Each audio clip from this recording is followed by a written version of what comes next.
We're into the second round of the NBA playoffs, and at this point, the Larry O'Brien Trophy seems to be within reach to just about every team still in it. With the title up for grabs, this begs the question, what would an NBA championship mean to all these different superstars?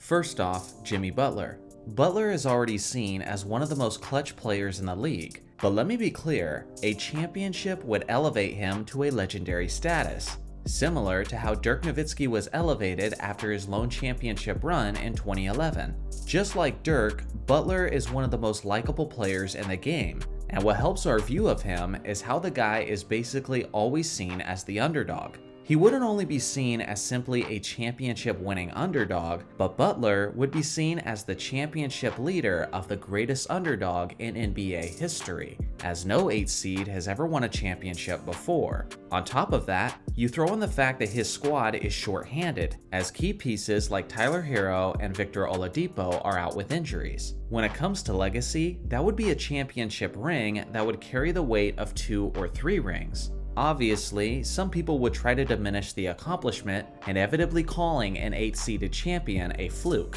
But I don't think that would ultimately carry much weight, seeing how he recently and improbably led the Heat to the finals in 2020. Ultimately, out of all of the superstars, Jimmy might have the most to gain from winning a championship. Second, the New York Knicks. Yes, I'm saying the Knicks brand rather than a single player, considering how New York lacks that premier superstar player. With that being said, a championship in the Big Apple would be a massive deal. The city is starving for a championship and haven't tasted the glory since 1973. It would cause a citywide hype and excitement that we haven't seen in many years. A Knicks championship would also prove that there's still a place for hard-nosed, old-school head coaches like Tom Thibodeau. It would also force the league to completely reevaluate how to construct a championship team, considering how this would be the most superstar-free champions in modern history. No disrespect to guys like Jalen Brunson, RJ Barrett, and Julius Randle, but they're not your typical leading stars of a championship team. Next, Joel Embiid. At the time I'm making this video, we don't know the extent of Embiid's knee injury, and it appears that he's likely to miss Game 1. With that being said, if the 76ers eventually win the championship with him leading the way, then the process is complete, and Embiid gets elevated to a whole new level of superstar, and would then have a very strong argument for the title of the best player in the game. Sure, he already has an argument to a certain extent, but a ring would almost ensure that he would secure that title, at least for a time. It would also do a lot for the NBA's view of big men. Back in the 60s, 70s, and 80s, the belief was that big men were required to win championships. Since then, that narrative hasn't carried as much weight, as wings have been the ones dominating the modern era. But with a ring, Embiid could cause the basketball world to reevaluate their views. Today's video is brought to you by private internet access. Watching basketball games online without private internet access is like going up against the 2017 Warriors without a solid defense. I simply wouldn't recommend it. Whenever you are browsing online on an unprotected device such as your phone, computer, tablet, or console, your device is transmitting a great amount of information out into the open, which can be viewed by various different entities before reaching the intended website. When connected to private internet access, I can browse the web just like normal, but now I don't have to worry about intruding websites, potential hackers, and nosy governments. The peace of mind I get from PIA is something I deeply appreciate, and I think you will too. I'm far from alone on this, as PIA has provided security to over 30 million people. This VPN also gives you bonus features beyond the security, like the ability to connect to the web through another country, which will allow you to bypass local restrictions. Your desired show is only available in specific areas, basketball games are blocked out in your location, PIA has got you covered. With the PIA server in each of the 50 states, blackout games should never be an issue again.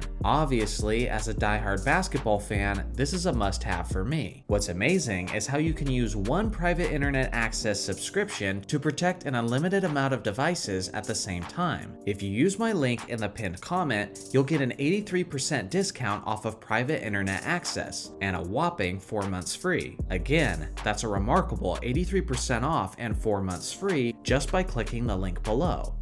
Next to Embiid, we have to talk about James Harden. Without sugarcoating anything, James Harden is now widely viewed as a choker in the playoffs. For one reason or another, the guy consistently plays below his usual form in the postseason. And even in the first round, where they swept Brooklyn, Harden was grossly inefficient, hitting only 34.3% of his shots. So with that being said, obviously he has a lot to gain by winning an NBA championship. But specifically in this case, I think the manner in which he wins it matters tremendously. If he appears in any way to be carried to a ring by Embiid, then it will stop him from being propelled to the level of the greatest players of all time. But if Harden can come through with some signature performances where it becomes clear that a championship wouldn't have happened without him, then suddenly the choker narrative disappears, and we almost universally embrace Harden as a basketball legend. If Embiid's injury keeps him out for an extended period of time and the 76ers still win the championship, then Harden basically undoes every shortcoming he's ever had in his career. Next, we'll look at Jason Tatum. If Tatum leads his Celtics to an NBA championship at the young age of 24, the media will be in a frenzy and people will start speculating if he's soon to be the face of the NBA. If he becomes a champion and a Finals MVP so early in his career, suddenly his idolization of Kobe Bryant becomes less cringy and instead becomes a topic of comparison that we'll have to take very seriously. The Celtics and Lakers are also currently tied at a total of 17 titles in their rich history. If Tatum ends up being the star to propel the Celtics ahead of the Lakers, then it would be legendary to say the least, especially if it happened over the Lakers in the NBA Finals, as he kept LeBron from winning his 5th ring. Again, that's a lot of ifs, but regardless, a ring for Tatum could be the start of a new coronation within the league.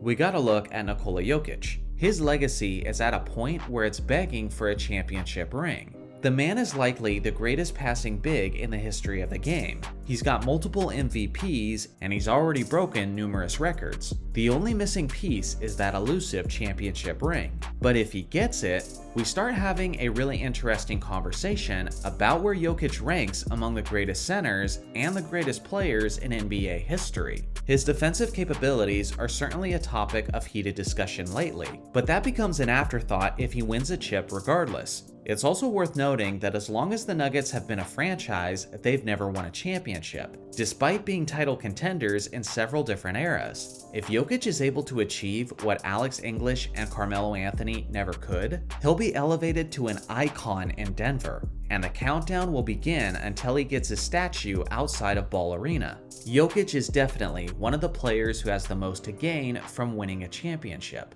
Next up, Kevin Durant. KD is a rather interesting one. In years past, I would say that he could completely solidify his legacy by winning a championship and undo the disgust of joining the Warriors in 2016. But the midseason trade landed him on a Phoenix team that already had talent worthy of being a title contender. It's not quite 16-17 Warriors all over again, but let's just say that this ring would be a lot less impressive than if he won a ring with OKC in 2016 or 2012. I think a title in Phoenix would satisfy some of his naysayers, but it wouldn't completely eradicate the easy road narrative like it would if he had won in Brooklyn. We are holding up Kevin Durant to an extremely high standard by being this critical of him, but I think it's warranted given the fact that this man has the talent to be in the top 10 greatest players of all time. And when those are the players you're being compared to, the small details matter significantly. Ultimately, I think there's much to gain for him, but far less than some of the other superstars competing for a ring. Alongside of KD is Chris Paul, and unlike Durant, I think CP3 has a massive amount to gain from a title. Chris Paul is no longer at the stage of his career where people are asking if he can be the best player on a championship team, but rather, he's in the twilight of his legendary and productive career, and a cherry on top of an NBA championship by any means necessary would do wonders for his legacy. Chris Paul has the resume and the stats to be in the conversation of the greatest point guards of all time, but unfortunately, he's usually never taken seriously in those discussions because of his lack of hardware. The same way John Stockton's legacy suffers because of his lack of a ring, Chris Paul is in that same boat. With the championship, CP3 is removed from the likes of Stockton and Allen Iverson, and instead is mentioned in the same breath as guys like Oscar Robertson and Isaiah Thomas.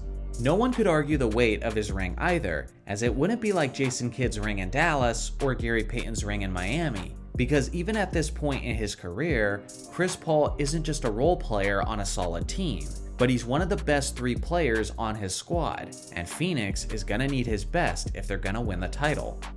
Devin Booker is one of the more interesting ones on the list. The 26-year-old star has been killing it so far in these playoffs, averaging an absurd 35.5 points on nearly 60% shooting. As brutally unfair as it sounds, I think he's one of the stars who has the least to gain from winning an NBA championship. The main reason is because nearly all of the spotlight will go to the bigger names on his team, Kevin Durant and Chris Paul. In a way, I think he'd be viewed in the same way Klay Thompson was during the KD days in Golden State. He'll receive credit, but it will be the amount of credit allotted to a number 3 player on a championship team.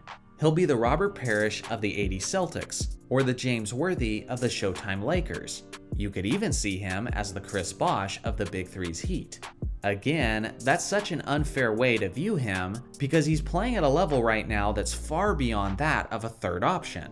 But based on the attention that Durant and Paul will demand, I think this is the unfortunate reality for him. I think there's a chance he can override that narrative, like average nearly 40 points in the finals and secure the series MVP. Simply put, Booker is swimming upstream on this one. Of course, we gotta look at Steph Curry. Last year was the one that truly established Steph's legacy, as people then started to view him in a greater light over his former teammate, Kevin Durant. If Curry leads his squad to be his 5th championship team, then we'll have to engage in some conversations that once made us extremely uncomfortable. Like, has he now surpassed guys like Larry Bird, Magic Johnson, Shaquille O'Neal, Tim Duncan, and Kobe Bryant on the NBA's all-time list? At several points during this season, there were massive concerns that the Warriors wouldn't even make the playoffs.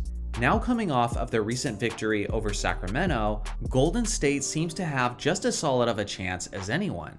If Curry repeats as champion for the 2nd time in his career, he'll have done something that most players on the top 10 list never accomplished. I don't think it's the largest leap of the various players on this list, but without question, another ring would make this already legendary player even more legendary. What would a legacy video be if we didn't talk about LeBron James? LeBron's lone championship in Los Angeles is still critiqued as the Bubble Championship, or as the Mickey Mouse ring. But if he was able to win it again in LA with this squad and against this level of competition, there's just about nothing anyone could say to take it away from him. Obviously, a total of 5 rings would equal James to the amount of LA's beloved Kobe Bryant. And as far as LeBron's complete resume, it would be hard to overlook it.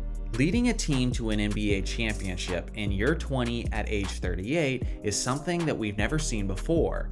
He's already the NBA's all-time leading scorer, the all-time leading playoff scorer, and the all-time leader in all NBA teams. When you add a 5th championship ring, I would certainly view his career as the greatest NBA career of basketball history. At that point, anyone could call him the greatest player of all time, and I wouldn't tell them that they're wrong. Jordan would still have a strong argument based on the fact that I believe his peak was above LeBron's. But as far as James's complete body of work, at that point, I don't think anyone could argue against him based on that perspective. If James is serious about catching the ghost in Chicago, I believe this is the year to do it. We also got to look at Anthony Davis. For all the various frustrations he's caused me with his glass body, when he's healthy, he's about as good as anyone. This postseason, he has a real opportunity to establish himself as the best player on a championship team. Again, I think Davis is one of those players who needs the details to play out in his favor. If he wins a 2nd championship, but LeBron is once again the best player in the finals, then AD will continue to be viewed as a natural-born 2nd option, a guy who has the talent to be a franchise leader, but needs a captain to lead the way. But if AD wins the finals MVP and clearly outperforms LeBron, then he's elevated to another level of not just Laker legends, but NBA legends, launching himself into the conversation of the greatest big men to ever play the game. So what do you guys think? Who has the most to gain from this NBA postseason?